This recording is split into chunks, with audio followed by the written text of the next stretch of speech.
Dans le film Le casse-tête chinois de Cédric Klapisch, il y a une phrase que j'ai jamais oubliée. Les moments de vide, c'est aussi des moments de vie. Et en fait, cette phrase, elle m'a marqué parce que c'est extrêmement important de garder cet état d'esprit-là quand on fait un travail de discovery.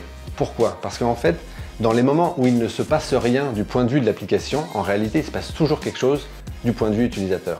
Le meilleur exemple de ça, c'est si j'utilise une application de transport pour réserver un billet de train, par exemple. Évidemment que je vais utiliser l'application au moment où je réserve mon billet, je vais l'utiliser au moment de montrer mon billet au conducteur, mais il y a un moment de vide extrêmement important à identifier. C'est le moment où j'arrive à la gare et je ne sais pas vers quel quai je dois me diriger. Ce moment de vide, il y a certaines applications de mobilité qu'on choisit de le remplir.